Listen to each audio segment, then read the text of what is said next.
Look at these poor people.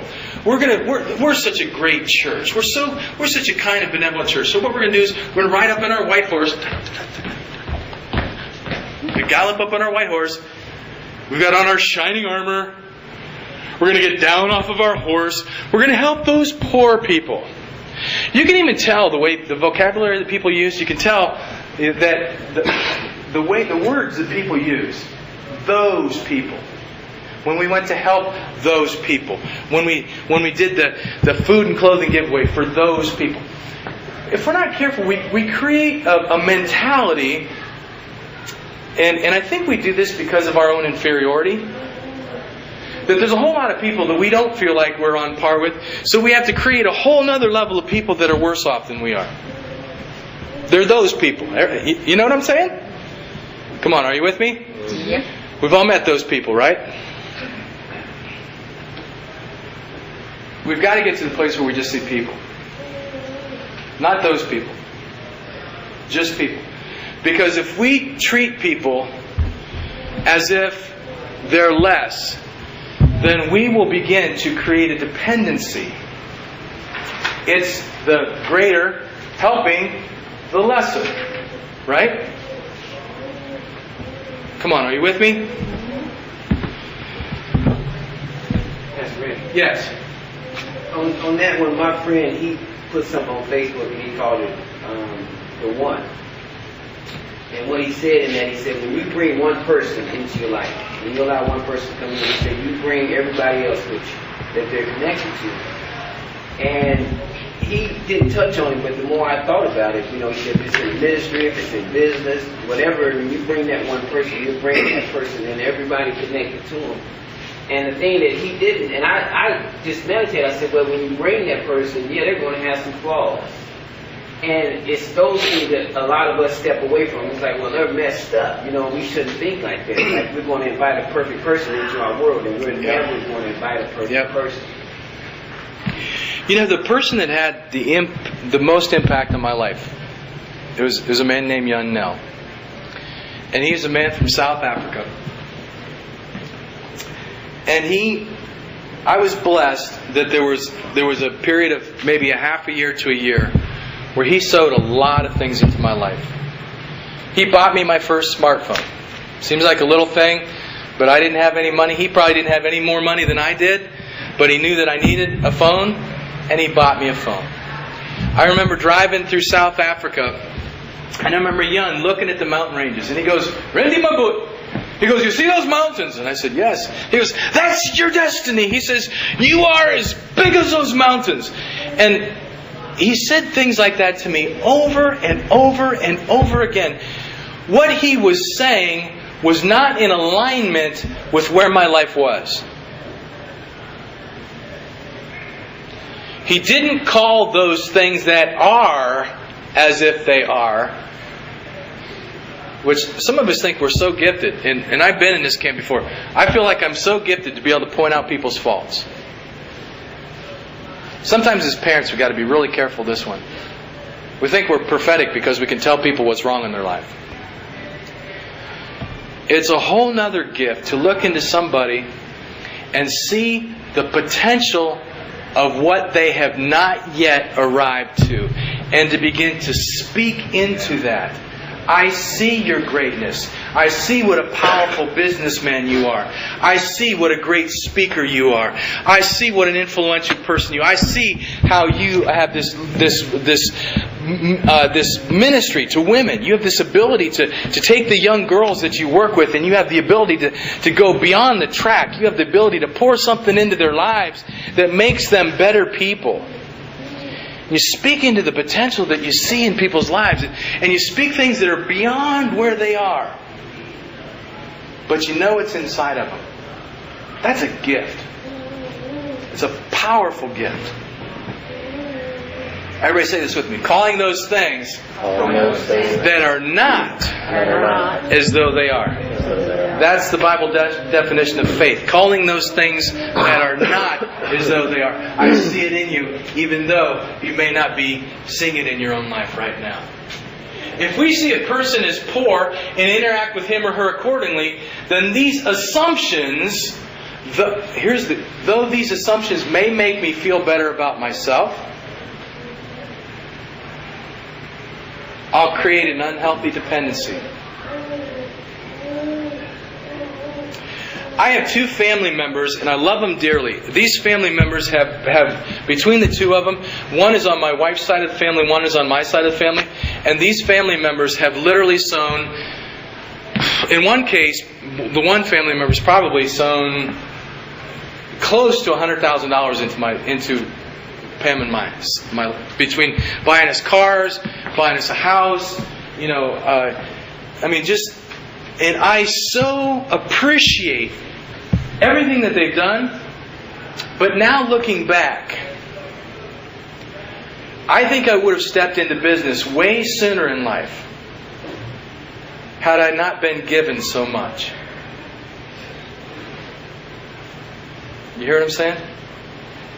If I would have had to struggle more, if I would have had to wrestle more, because see, everybody saw, well, Randy, he's charity because he's in the ministry, and people in the ministry don't make any money. Now, I love them. I have family members that have literally supported me, and I love them for it. I know their hearts. I know that they love me, that they've been shown that they love me. But there's this part of me that says, I wish you would have made me struggle more.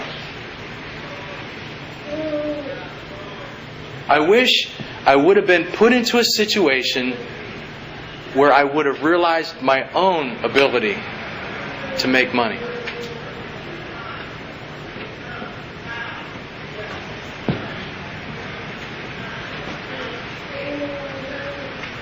Proverbs 13:23. Everybody read it with me. Much food is in the fallow ground of the poor, and for lack of justice there's waste. What they're saying is, if you find a situation, and we're using poor here, and the first thing you think of is money, but it doesn't have to mean money. You can find a person that is relationally retarded. You can find a person who is socially... Have you ever met a socially retarded person? People who just don't know how to interact with other people. There's a lot of people like that. So when you think of poverty, don't think it just in terms of money. But when you encounter that person, it's so tempting to focus on what they don't do right. But do you realize that what the Bible says is it says that where sin abounds, grace abounds even more.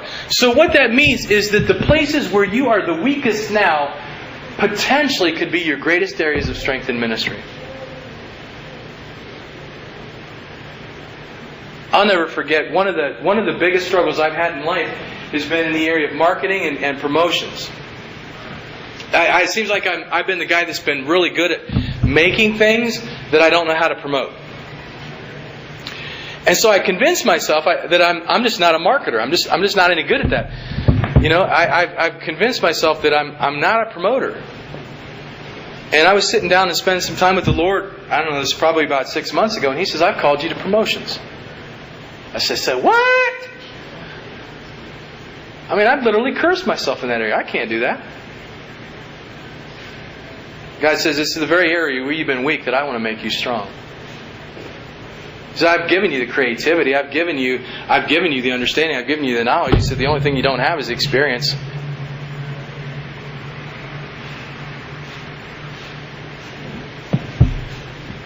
There's much inside of you that has never been mined out yet. There's much inside of the people that you will encounter in life that's never been mined out yet. It's like treasure that's in the fire. It's like you're walking up to a gold mine. What's on the surface is not what the issue is. It's what's inside that the issue is. And it's our job as the church to mine that. It's our job as a church to bring it out, whether it's in yourself or it's in another person.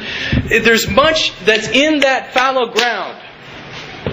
But for lack of justice, there's waste. If I treat you like you're less, if I treat you like you're inferior, if you treat yourself like you're inferior, there will never be justice. You'll never come into touch with the gold that's inside of you. As long as you see yourself as a grasshopper, or you see other people as being poor people. Misplaced dependency is unjust. So, here's what we need to do. We need to make it our goal to be dependent on God alone. He calls it the relationship between a branch and a tree. How many of you know that the branch cannot live without the tree? Once you cut the branch off, what happens to the apple? It starts to die, right? The branch has to be attached to the tree. The branch is not great in itself. It's great because it's connected to the tree. Your greatness is not because you're just independently great. Your greatness is because God lives inside of you. And when you tap into that truth, that's what allows His fruit to begin to be born through you. So you're literally living on earth, but you're drawing from heaven. Okay? I'm here in this situation on earth. I'm surrounded by corporate executives. I'm surrounded by people that I don't have hardly any experience at all. I've got the smallest resume of anybody in the room. And God says, trust me for your wisdom.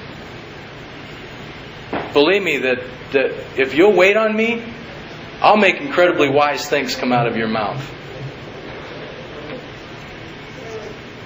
Just don't lose sight of who you are. Don't think of it as you in that room by yourself. Think of it that you are the carrier of God Almighty. And now I've given you the ability to reach into heaven and take what's needed for the moment and bring it down into your situation. Is everybody still with me?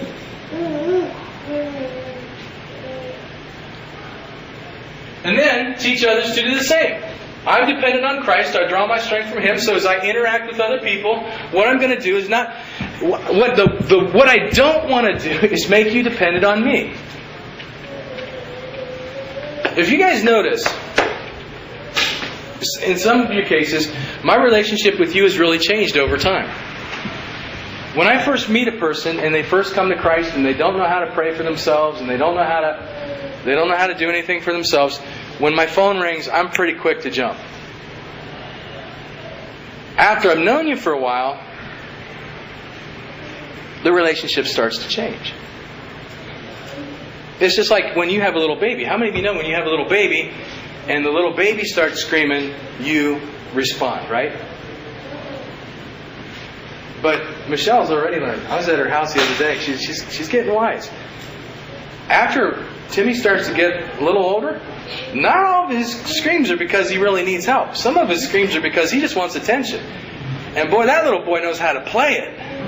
I've watched him do it. I mean, he turns red, starts doing this, and he starts throwing a fit. And you can tell it's not a genuine cry. He just wants you to do what he wants you to do.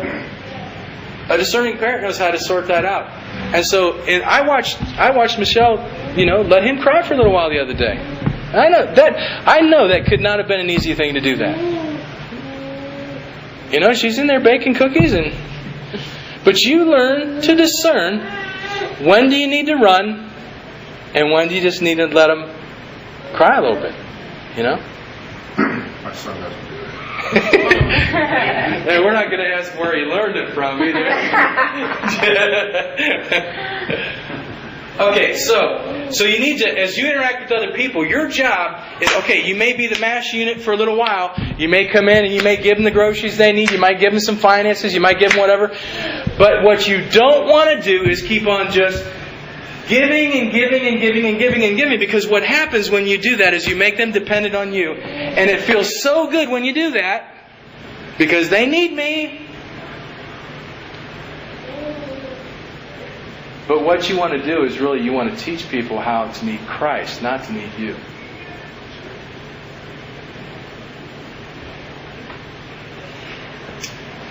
So you